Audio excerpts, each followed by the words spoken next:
Koos Fockens, thank you for coming. This is Womar TV.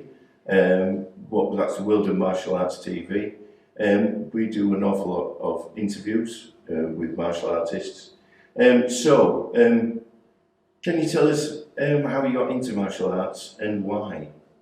Right, it's probably a very familiar story to many people. As a young boy, young child, we and my family moved around a lot.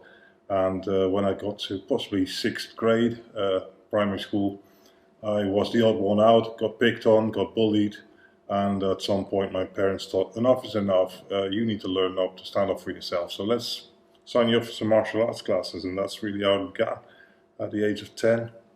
And I started in Taekwondo ITF under he's now Grandmaster Willem Jacob Bos.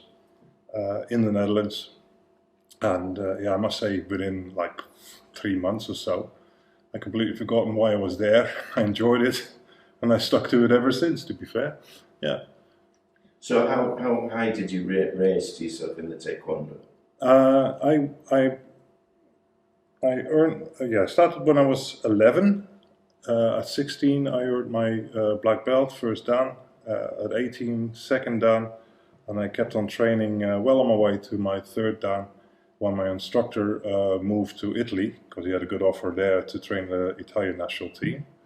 And then life happened. I ended up having to go to work, so not enough time for martial arts practice really. So that's where I stranded at the time. Yeah. So what can you explain to us how you ended up training in Jeet Kune Do? That's actually fast forward several years, decades almost. I was, with my current employer, sent out to the Netherlands on a regular basis. I live in the UK, to make that clear. And while I was there on a weekday, I wanted to get back into martial arts more actively.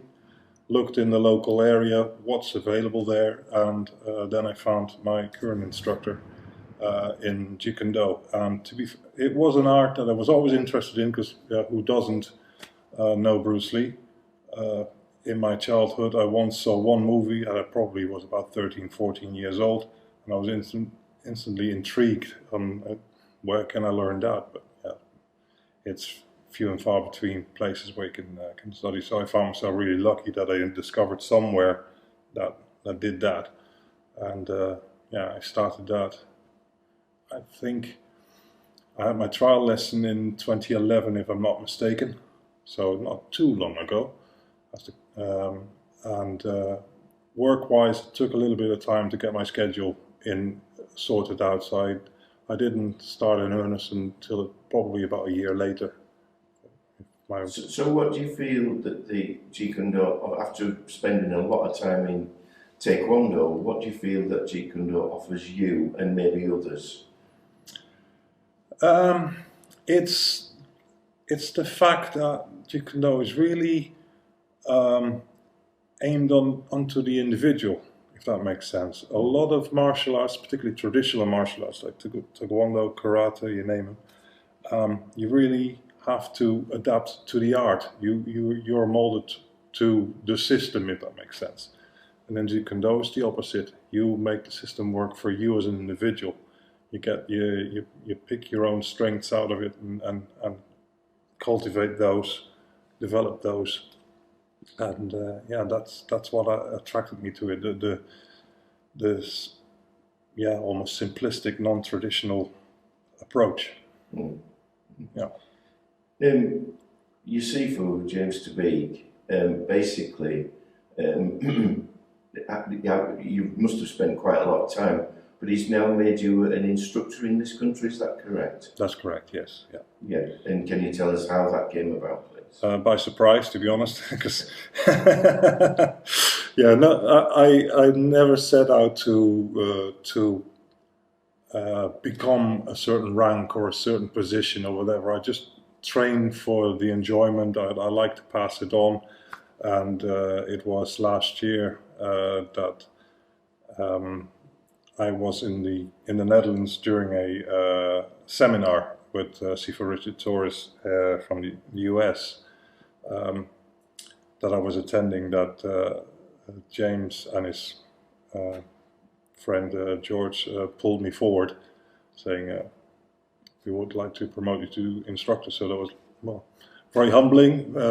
Didn't expect it, but obviously grateful that they give me that trust, that confidence. And where is your club, please?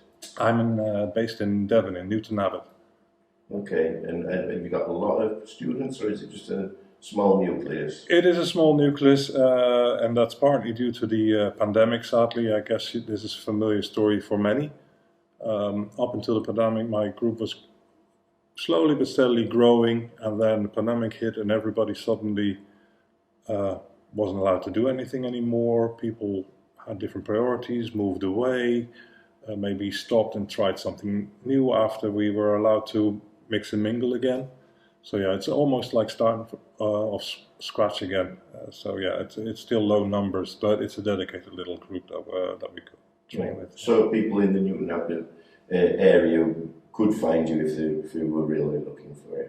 Yes, absolutely. I've got a Facebook presence and I have a website that they can find me on. And for those of you interested, it's www.junfanjeetkundo.co.uk. Got that in there.